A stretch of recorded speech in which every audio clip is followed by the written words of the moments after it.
Hello friends, welcome. स्वागत है आप सभी के एक बार फिर से आपके अपने यूट्यूब चैनल स्मार्ट स्टडी में। तो साथियों, इस वीडियो में देखेंगे सामान्य विज्ञान के 100 महत्वपूर्ण प्रश्न जो डायरेक्ट आपके एग्जाम में आएंगे। वेरी इंपॉर्टेंट है। कोई भी एग्जाम हो आपका, सभी एग्जाम के लिए ये वीडियो आपके लिए मस्ट इंपॉर्टेंट है। तो कंप्लीट देखिए, एक भी क्वेश्चन को स्किप मत करना। चलिए फिर शुरू करते हैं। तो साथियों, ये रहा पहला क्वेश्चन आपकी स्क्रीन पर। देखिए, किस कारण एक माता पिता की सभी संतानें एक समान नहीं होती है। तो साथियों देखो, इस क्वेश्चन का करेक्ट आएगा आनुवांशिक विभिन्नता एवं वातावरण की विभिन्नता, उपयुक्त दोनों के कारण। ऑप्शन नंबर सी राइट आएगा। आगे देखिए, क्वार्ट्ज किससे बनता है। क्वेश्चन नंबर 2, तो इंपॉर्टेंट क्वेश्चन है साथियों, याद रखना, कैल्शियम सिलिकेट से। यही ऑप्शन नंबर बी करेक्ट आएगा। नेक्स्ट क्वेश्चन देखिए, टेफ्लॉन नामक प्लास्टिक का निर्माण किस यौगिक के बहुलीकरण द्वारा होता है। यह भी क्वेश्चन काफ़ी इंपॉर्टेंट है, तो जरूर आपको याद रखना है। इस क्वेश्चन का राइट आंसर आ जाएगा टेट्राफ्लोरोइथिलीन के कारण। आगे देखिए, नेक्स्ट क्वेश्चन, जीवन की उत्पत्ति की दिशा में बनने वाले यौगिक क्या थे। तो साथियों देखना, इस क्वेश्चन का करेक्ट आएगा प्रोटीन्स तथा केंद्र अम्ल। ऑप्शन नंबर सी करेक्ट आएगा। देखो, जीनों के साथ साथ वंशागति की परिघटना तथा पैतृक युग्मों को संतति में भी बनाए रखने को क्या कहते हैं। तो साथियों देखना, इस क्वेश्चन का राइट आंसर संलग्नता करेक्ट आएगा। Option number B. आगे देखिए, क्यूरी किसकी इकाई है। तो देखना, क्यूरी जो है ना, वो रेडियोधर्मिता की इकाई है। ऑप्शन नंबर ए राइट है। देखो आगे, केलोमल का रासायनिक सूत्र क्या होता है। तो साथियों, केलोमल का रासायनिक सूत्र क्या होता है, ध्यान दीजिए, Hg2Cl2, यानी ऑप्शन नंबर बी आपका राइट आंसर है। आगे देखिए, उच्चतम वेदन क्षमता की तरंग कौन सी है। तो देखिए, उच्चतम वेदन क्षमता वाली तरंग होती है गामा किरणें। ऑप्शन नंबर डी करेक्ट आएगा, याद रखना। आगे देखिए, माइकोराइजा सहजीवी का संबंध होता है किसके बीच। तो देखिए, माइकोराइजा सहजीवी का संबंध होता है कवकों तथा उच्च पौधों के जड़ों के बीच। ऑप्शन नंबर बी करेक्ट आएगा यहाँ। आगे देखिए, जलीय पारिस्थितिकी तंत्र में अपघटक के उदाहरण क्या हैं। तो देख लेना, जलीय पारिस्थितिकी तंत्र में अपघटक के उदाहरण क्या हैं। तो जरूर आपको यहाँ याद रखना है, इंपॉर्टेंट क्वेश्चन है साथियों, याद रखना, जीवाणु व कवक। ऑप्शन नंबर सी करेक्ट आ गया। आगे देखिए, पौधों में जल का परिवहन होता है किसके द्वारा। तो देखिए, पेड़ पौधों में जल का परिवहन होता है साथियों जाइलम के द्वारा। ऑप्शन नंबर सी राइट है। आगे देखिए, डीएनए संश्लेषण का प्रतिपादन किसने किया था। तो देखना, इस क्वेश्चन का करेक्ट आएगा कोर्नबर्ग ने। आगे देखिए, नेक्स्ट क्वेश्चन देखो, क्लोरोफॉर्म को रंगीन बोतलों में रखा जाता है क्योंकि यह वायु व प्रकाश से क्रिया करके एक विषैला पदार्थ बनाता है। यह विषैला पदार्थ क्या होता है। तो साथियों याद रखना, फासिज्न। ऑप्शन नंबर बी करेक्ट है। इसीलिए क्लोरोफॉर्म को रंगीन बोतलों में भर के रखा जाता है। देखिए, दूध में प्रोटीन और कार्बोहाइड्रेट के अतिरिक्त पोषणदायक अन्य तत्व क्या होता है। तो साथियों याद रखना, कैल्शियम और पोटासियम भी होता है दूध में, प्रोटीन और कार्बोहाइड्रेट के अलावा। आगे देखिए, पूर्ण आंतरिक परावर्तन की स्थिति में प्रकाश का परावर्तन कितना होता है। तो याद रखना, पूर्ण आंतरिक परावर्तन की स्थिति में प्रकाश का परावर्तन 100% होता है, यानी 100% होता है। आगे देखिए, नेक्स्ट क्वेश्चन, जब कोई वस्तु दो समानांतर समतल दर्पणों के बीच रखी जाती है तो बनी प्रतिबिंबों की संख्या कितनी होगी। यहाँ पर भी एक समतल दर्पण है, यहाँ पर भी एक समतल दर्पण है, बीच में कोई वस्तु रखी जाती है तो कितनी छवि होगी। अनंत, गिन नहीं सकेंगे, इन्फिनिटी करेक्ट आएगा, अनंत। आगे देखिए, न्यूट्रॉनों के खोजकर्ता कौन है। तो साथियों, न्यूट्रॉनों के खोजकर्ता है पावली। याद रखना, पावली करेक्ट आएगा, ऑप्शन नंबर बी। आगे देखिए, विटामिन सी का रासायनिक नाम क्या है। तो साथियों, विटामिन सी का रासायनिक नाम है एस्कर्बिक एसिड, एस्कर्बिक अम्ल। ऑप्शन नंबर बी करेक्ट आ गया। आगे देखिए, किस रुधिर वर्ग में एंटीबॉडी नहीं पाई जाती है। तो देखना, किस रुधिर वर्ग में एंटीबॉडी नहीं पाई जाती है। तो जरूर आपको याद रखना है ब्लड ग्रुप ए बी में। आगे देखिए, नेक्स्ट क्वेश्चन, निम्नलिखित में से भारत का प्रथम सैटेलाइट कौन सा है। देखो, निम्नलिखित में से भारत का प्रथम सैटेलाइट कौन सा है। तो देखना, यहाँ आपका करेक्ट आंसर क्या आ जाएगा। तो जरूर आपको याद रखना है आर्यभट्ट। आर्यभट्ट करेक्ट है, ऑप्शन नंबर सी याद रखना। नेक्स्ट क्वेश्चन देखिए, कंप्यूटर प्रिंटर किस प्रकार का डिवाइस है। तो साथियों देखो, कंप्यूटर प्रिंटर एक आउटपुट डिवाइस है। तो ऑप्शन नंबर सी आपका करेक्ट आएगा। ऑप्शन नंबर बी माफ करना, output device. Option number B correct है। आगे देखिए, प्रथम पीढ़ी के कंप्यूटर किसका प्रयोग करते थे। तो साथियों, प्रथम पीढ़ी के जो कंप्यूटर थे फर्स्ट जनरेशन के, वो वैक्यूम ट्यूब का प्रयोग करते थे। याद रखना, निर्वात ट्यूब का, यानी ऑप्शन नंबर ए करेक्ट है।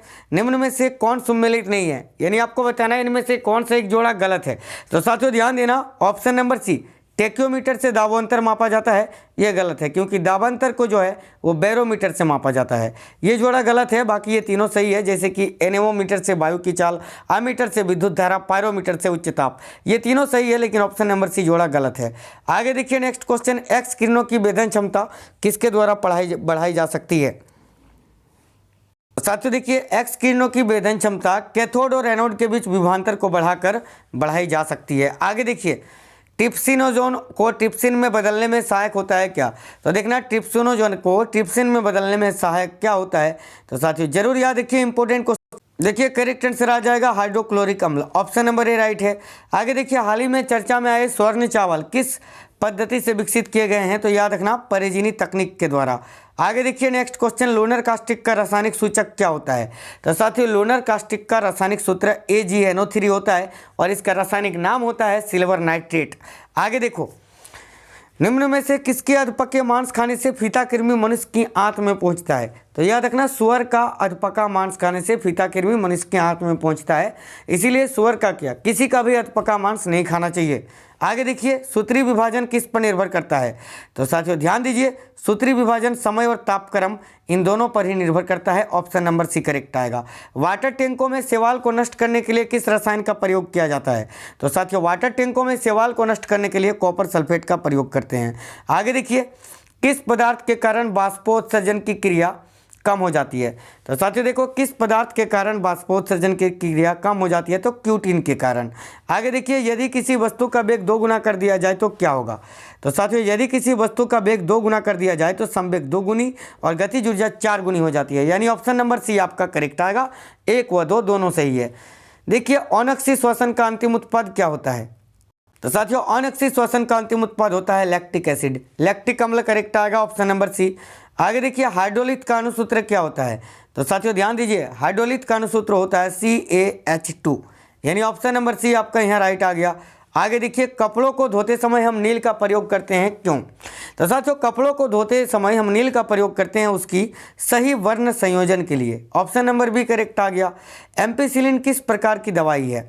तो साथियों देखो, एम्पिसिलिन प्रतिजैविक दवाई है, याद रखना, ऑप्शन नंबर बी करेक्ट आएगा, प्रतिजैविक। आगे देखो, प्राचीन काल से दही जमाने का बायोटेक्नोलॉजी की प्रक्रिया में निम्न जीव की आवश्यकता होती है, किस जीव की? तो देखिए सभी, प्राचीन काल से दही जमाने का बायोटेक्नोलॉजी की प्रक्रिया में जीवाणु की आवश्यकता होती है, बैक्टीरिया की। जीवाणु करेक्ट आएगा, ऑप्शन नंबर ए। NaOH सोडियम हाइड्रोक्साइड सूत्र वाले रासायनिक यौगिक का सामान्य नाम क्या है? सोडियम हाइड्रोक्साइड तो इसका रासायनिक नाम है, इसका सामान्य नाम है caustic soda, option number A correct आएगा। आगे देखिए, इथिलीन का IUPAC नेम क्या है? तो साथियों इथिलीन का IUPAC नेम होता है ethyne, option number A correct आ गया। आगे देखिए क्वेश्चन, देश का पहला कंप्यूटरीकृत गांव कौन सा है?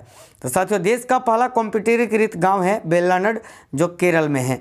आगे देखिए नेक्स्ट क्वेश्चन, चांदी के पात्रों का काला पड़ जाना वायुमंडल में किस गैस की उपस्थिति के कारण है? तो ओजोन की उपस्थिति के कारण। ओजोन की उपस्थिति के कारण जो भी सिल्वर की पात्र होते हैं चांदी के, वो काला पड़ जाता है। आगे देखते हैं नेक्स्ट क्वेश्चन, देखो, यदि किसी पिंड को पृथ्वी से 11.2 किलोमीटर प्रति सेकंड के वेग से फेंका जाए तो वह पिंड क्या होगा?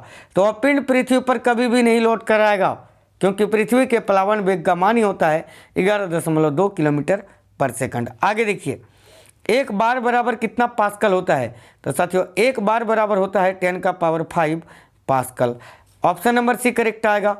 आगे देखिए नेक्स्ट क्वेश्चन क्या है, किस गुणधर्म के कारण पानी से भरे बर्तन में डुबाई गई छड़ी मुड़ी हुई प्रतीत होती है? तो साथियों ये तो प्रकाश के अपवर्तन के कारण होता है ना, रिफ्रैक्शन ऑफ लाइट, यानी ऑप्शन नंबर सी करेक्ट आएगा, अपवर्तन के कारण।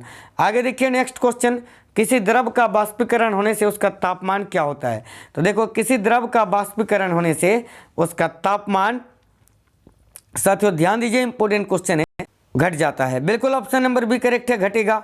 आगे देखिए क्वेश्चन, मनुष्य में रुधिर क्षमता है कहाँ? तो साथियों मनुष्य में रुधिर क्षमता है वोमेन संपुट में, ऑप्शन नंबर बी करेक्ट आएगा। आगे देखिए नेक्स्ट क्वेश्चन, द्रव चलित मशीनें किस सिद्धांत से काम करती है? तो साथियों द्रव चलित मशीनें पास्कल के सिद्धांत पर काम करती है, ऑप्शन नंबर सी करेक्ट आएगा। निम्न में से कौन सी एक यंत्र सामग्री नहीं है? तो देखो, प्रिंटर, कीबोर्ड, माउस, ये सभी यंत्र सामग्री है, कंप्यूटर में प्रयोग होती है, लेकिन प्राचालन तंत्र नहीं है, ऑप्शन नंबर डी करेक्ट आएगा। आगे देखिए, प्रकाश संश्लेषण में विमोचित ऑक्सीजन उत्पन्न होती है किससे? तो साथियों प्रकाश संश्लेषण में विमोचित ऑक्सीजन उत्पन्न होती है पानी के प्रकाशीय अपघटन से। आगे देखिए नेक्स्ट क्वेश्चन, मिनीमाता रोग होता है किससे? तो साथियों मिनीमाता रोग जब जल में मरकरी का प्रदूषण फैलता है तो होता है। ऑप्शन नंबर सी करेक्ट आएगा। निम्नलिखित में से किस अधातु में धातुई चमक पाई जाती है? तो साथियों ग्रेफाइट और आयोडीन, इन दोनों में ही धातुई चमक पाई जाती है, याद रखना। नेक्स्ट क्वेश्चन नंबर 52, पुराने चलचित्रों के रंगों को फिर से उभारने के काम आता है कौन? तो साथियों पुराने चलचित्रों के रंगों को फिर से उभारने के काम आता है हाइड्रोजन पेरोक्साइड, यानी ऑप्शन नंबर सी आपका करेक्ट आ गया। यहाँ लाइसोसोम कार्य करता है किसमें? तो साथियों लाइसोसोम अंत कोशिकीय पाचन में कार्य करते हैं, ऑप्शन नंबर सी करेक्ट है। आगे देखिए, थर्मस फ्लास्क की आंतरिक दीवारें चमकीली होती हैं, क्यों भाई? देखिए करेक्ट आंसर क्या आ जाएगा। थर्मस फ्लास्क की आंतरिक दीवारें चमकीली होती हैं विकिरण द्वारा होने वाली उष्मा हानि को रोकने के लिए, ऑप्शन नंबर बी करेक्ट आएगा। आगे देखिए, किस भाषा में सर्वाधिक उपयुक्त डॉक्यूमेंटल संभव है? तो साथियों याद रखना कोबोल, जो वैज्ञानिक कार्य के लिए प्रयुक्त होती है। आगे देखिए, परमाणु में प्रोटॉन रहते हैं कहाँ? तो साथियों परमाणु में प्रोटॉन रहता है नाभिक के भीतर, ऑप्शन नंबर ए करेक्ट आएगा। निम्नलिखित में से कौन सा एक भौतिक परिवर्तन नहीं है? तो साथियों जल में नमक का विलय, ये रासायनिक परिवर्तन है, ठीक है, माफ करना, ये भौतिक परिवर्तन है। जल का क्वथनांक पर जल वाष्प बनना, ये भी भौतिक परिवर्तन है। बर्फ के गलनांक पर जल का बनना, ये भी भौतिक परिवर्तन है। लेकिन मैंने आपको क्या बताया कि जब कोई भी पदार्थ जलता है तो रासायनिक परिवर्तन होता है, जैसे कि ऑप्शन नंबर डी में द्रवित पेट्रोलियम गैस का दहन यानी जलना, तो ये तो रासायनिक परिवर्तन होगा, ऑप्शन नंबर डी करेक्ट आएगा।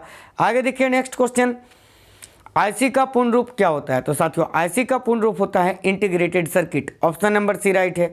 आधुनिक आवर्त सारणी में आवर्तों की कुल संख्या कितनी होती है? तो आधुनिक आवर्त सारणी में आवर्तों की कुल संख्या होती है 7, ऑप्शन नंबर बी करेक्ट है। आगे देखिए, वास्तविक केंद्रक किसमें अनुपस्थित होता है? साथियों वास्तविक केंद्रक जीवाणुओं में नहीं पाया जाता है, जीवाणुओं में अनुपस्थित होता है। आगे देखिए, चंद्रमा पर वायुमंडल नहीं है, क्यों? तो साथियों देखना, यहाँ परमाणुओं का पलायन वेग उनके वर्ग माध्य मूल वेग से कम है, इस कारण। आगे देखो, जिस ताप पर कोई ठोस पदार्थ उष्मा पाकर द्रव में परिणत होता है उसे क्या कहते हैं? देखना इस क्वेश्चन का करेक्ट आएगा गलनांक। आगे देखिए नेक्स्ट क्वेश्चन, निम्नलिखित में से कौन सा कथन सही है? निम्नलिखित में से कौन सा कथन सही है? देखिए इंपॉर्टेंट क्वेश्चन है, तो साथियों ऑल करेक्ट आएगा क्योंकि ये सभी कथन सही है।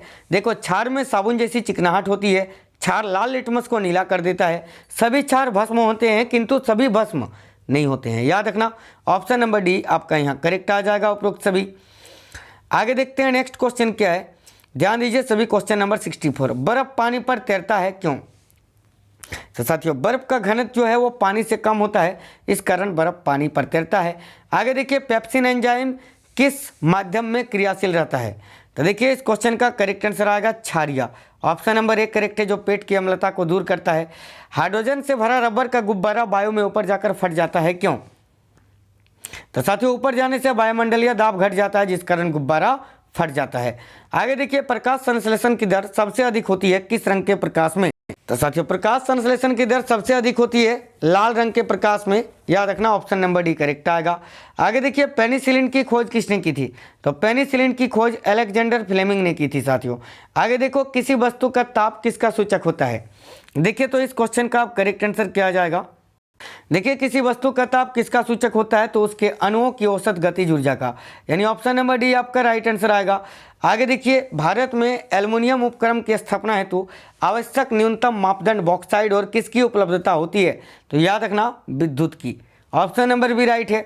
कौन सा रोग है जो कीट के काटने से होता है? तो साथियों याद रखना, डेंगू कीट के काटने से होता है ना, मच्छर के काटने से।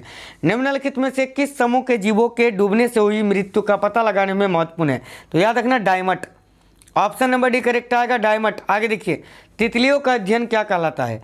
तो साथियों तितलियों का अध्ययन कहलाता है लेप्डेटेरियोलॉजी, ऑप्शन नंबर सी करेक्ट आएगा। नेक्स्ट क्वेश्चन देखो, एक परमाणु में 9 इलेक्ट्रॉन है, 9 प्रोटॉन है तथा 10 न्यूट्रॉन है, तो उसकी द्रव्यमान संख्या क्या होगी? तो देखो, द्रव्यमान संख्या m इक्वल टू क्या होता है? न्यूट्रॉन प्लस प्रोटॉन के संख्याओं का योगफल। तो यह न्यूट्रॉन आपका 9 दिया हुआ है, माफ करना, न्यूट्रॉन आपका 10 दिया हुआ है और प्रोटॉन आपका 9 दिया हुआ है। इलेक्ट्रॉन से कोई मतलब नहीं है, इन दोनों को जोड़ दो, कितना आएगा? 19, वही आपका आंसर हो जाएगा, ऑप्शन नंबर डी 19। आगे देखिए क्वेश्चन, सोते समय रक्तदाब में क्या परिवर्तन होता है? तो साथियों जब इंसान सोता है तो रक्तदाब घट जाता है, ऑप्शन नंबर बी आपका करेक्ट आएगा। साथियों सभी साथी क्लास को लाइक कर दीजिए, सभी क्लास को लाइक कर देना, शेयर करना। नए साथी अगर कोई भी हैं चैनल सब्सक्राइब करके बेल आइकन ऑन कर लीजिएगा। आगे देखिए, मेंडल ने आनुवांशिकी के नियम कौन से पौधे पर अनुसंधान करके दिए थे? तो देखो मेंडल ने आनुवांशिकी के नियम कौन से पौधे पर अनुसंधान करके दिए थे? तो याद रखना मटर पर, मटर के पौधे पर। ऑप्शन नंबर ए करेक्ट आएगा मटर। एसआई पद्धति में लेंस की शक्ति की इकाई क्या है, यानी लेंस का एसआई मात्रक क्या होता है? तो याद रखना डायोप्टर। डायोप्टर आपका करेक्ट आएगा ऑप्शन नंबर बी। पीतल मिश्र धातु है किसकी? तो साथियों पीतल, तांबा और जस्ता का मिश्र धातु होता है कॉपर प्लस जिंक का। ऑप्शन नंबर सी राइट है। आगे देखिए, चटका हुआ कांच चमकीला प्रतीत होता है क्यों? तो साथियों चटका हुआ कांच चमकीला प्रतीत होता है पूर्ण आंतरिक परावर्तन के कारण। ऑप्शन नंबर डी करेक्ट है, टोटल इंटरनल रिफ्लेक्शन। निम्नलिखित में से कौन सा एक शरीर को गर्म रखने हेतु उत्तरदायी है? तो याद रखना बसामय उत्तक। ऑप्शन नंबर सी करेक्ट है। माइक्रोसॉफ्ट कंपनी के संस्थापक कौन है? तो साथियों देखिए, माइक्रोसॉफ्ट कंपनी के संस्थापक हैं बिल गेट्स और उसके सह संस्थापक हैं पॉल एलन, यानी ऑप्शन नंबर सी करेक्ट आएगा दोनों। आगे देखिए क्वेश्चन, एंटीजन यानी प्रतिजन एक ऐसा पदार्थ है जो क्या करता है? तो साथियों देखना, एंटीजन यानी प्रतिजन एक ऐसा पदार्थ है जो प्रतिरक्षी के निर्माण को बढ़ावा देता है। ऑप्शन नंबर सी करेक्ट आएगा। आगे देखिए, ऐसे दो तत्व जिसमें इलेक्ट्रॉनों की संख्या भिन्न भिन्न हो परंतु जिसकी द्रव्यमान संख्या समान हो उसको क्या बोलते हैं? तो साथियों समभारिक। ऑप्शन नंबर बी करेक्ट आएगा। चींटी या मधुमक्खी के काटने पर उसके डंक में निम्न में से कौन सा द्रव पाया जाता है? तो देखो, जब चींटी या मधुमक्खी काटती है तो उसके डंक में फर्मिक एसिड पाया जाता है, फर्मिक अम्ल, यानी ऑप्शन नंबर ए आपका करेक्ट आ गया। आगे देखो क्वेश्चन क्या है, एमएस वर्ड प्रयोग किया जाता है किसके लिए? तो साथियों एमएस वर्ड पद्यांश डाटा के संशोधन के लिए प्रयोग किया जाता है कंप्यूटर में। ऑप्शन नंबर बी यहाँ आपका करेक्ट आएगा। वह वैज्ञानिक जिसने परमाणु सिद्धांत की खोज की थी? तो याद रखना John Dalton. Option number C right आ गया। कीड़ों तथा हानि पहुंचाने वाले तत्वों को घरों से दूर भगाने के लिए किसको प्रयोग में लाया जाता है? तो साथियों याद रखना सभी साथी, देखो करेक्ट है अल्ट्रासोनिक तरंग का। आगे देखिए, 1 ग्राम वसा में कितनी ऊर्जा प्राप्त होती है? 1 ग्राम वसा से कितनी ऊर्जा प्राप्त होती है? तो 9 कैलोरी। याद रखना ऑप्शन नंबर सी करेक्ट है 9 कैलोरी। पैराफिन किसका उप उत्पादक है? तो साथियों पैराफिन पेट्रोलियम परिशोधन का उप उत्पादक है। आगे देखिए, निम्न में से किस वंश में विषम बीजाणुता पाई जाती है? तो साथियों याद रखना मार्सिलिया में। ऑप्शन नंबर बी करेक्ट आएगा मार्सिलिया। आगे देखिए, जिब्रेलिन पृथक किया गया है कहाँ से? तो साथियों जिब्रेलिन को अलग किया गया है कवक से। ऑप्शन नंबर बी करेक्ट है कवक से। एनिलीन के शुद्धिकरण के लिए किस विधि का प्रयोग या उपयोग करते हैं? तो साथियों एनिलीन के शुद्धिकरण के लिए भाप श्रवण विधि का उपयोग होता है। याद रखना ऑप्शन नंबर ए करेक्ट आएगा। मनुष्य की आंत में रहने वाला एक कोशिकीय आरकजनक परजीवी प्रोटोजोआ कौन सा है? तो साथियों याद रखना ई कोलाई। ऑप्शन नंबर ए आपका करेक्ट आएगा ई कोलाई। आगे देखिए, परागकणों का अध्ययन होता है किसमें? तो साथियों परागकणों का अध्ययन किसमें किया जाता है? तो जरूर आपको याद रखना है पेलिनोलॉजी में। पेलिनोलॉजी आपका करेक्ट आएगा, क्योंकि देखो पोमोलॉजी में फलों का अध्ययन किया जाता है, फाइकोलॉजी में शैवालों का और माइकोलॉजी में कवकों का। बच के रह गया ऑप्शन नंबर बी पेलिनोलॉजी, तो ही आपका आंसर आएगा। आगे देखिए, मानव निर्मित तत्व की पहचान करिए। इनमें से कौन सा मानव निर्मित तत्व है? तो याद रखना californium. Option number C correct आएगा। आगे देखिए, शीशे के संचयन वाले सेल में किस अम्ल का प्रयोग होता है? तो साथियों शीशे के संचयन वाले सेल में सल्फ्यूरिक एसिड का प्रयोग होता है। याद रखना ऑप्शन नंबर डी करेक्ट आएगा। देखिए, दोषयुक्त वृक्क वाले व्यक्तियों के लिए अपोहन का उपयोग किया जाता है, इसमें निहित प्रक्रम क्या है? तो साथियों दोषयुक्त वृक्क वाले व्यक्तियों के लिए अपोहन का प्रयोग किया जाता है या उपयोग किया जाता है, इसमें निहित प्रक्रम क्या होता है? ध्यान दीजिए, परासरण आपका करेक्ट आएगा। ऑप्शन नंबर बी परासरण। आगे देखिए नेक्स्ट क्वेश्चन, वह उत्तक जो द्वितीयक वृद्धि के लिए उत्तरदायी है? तो साथियों देखना इस क्वेश्चन का करेक्ट आंसर आएगा कैम्बियम। कैम्बियम आपका करेक्ट है। आगे देखिए अगली क्वेश्चन, विश्व में सर्वाधिक कंप्यूटरों वाला देश कौन सा है? तो साथियों विश्व में सर्वाधिक कंप्यूटरों वाला देश है संयुक्त राज्य America. Option number C correct आएगा। आगे देखिए, ऑन्कोलॉजी किनका अध्ययन है? ऑन्कोलॉजी में किसका अध्ययन किया जाता है? तो साथियों ऑन्कोलॉजी में कैंसर का अध्ययन किया जाता है। ऑप्शन नंबर बी आपका करेक्ट आएगा। तो साथियों ये क्लास कैसा लगा है आप हमें वीडियो को लाइक करके बता दीजिए। सभी साथी लाइक करना और अपने दोस्तों के साथ ज़्यादा से ज़्यादा शेयर करिए। नीचे कमेंट बॉक्स में आप हमें ये कमेंट करके बताइए कि ये क्लास आपको कैसा लगा है। ठीक है, सभी साथी वीडियो को लाइक शेयर कर देना साथियों, और कमेंट करके ज़रूर बताना आपको ये क्लास कैसा लगा है। ठीक है, और नए साथी जितने भी हैं चैनल को सब्सक्राइब करके बेल आइकन ऑन कर लेना। मिलते हैं नेक्स्ट क्लास में, तब तक के लिए जय हिंद।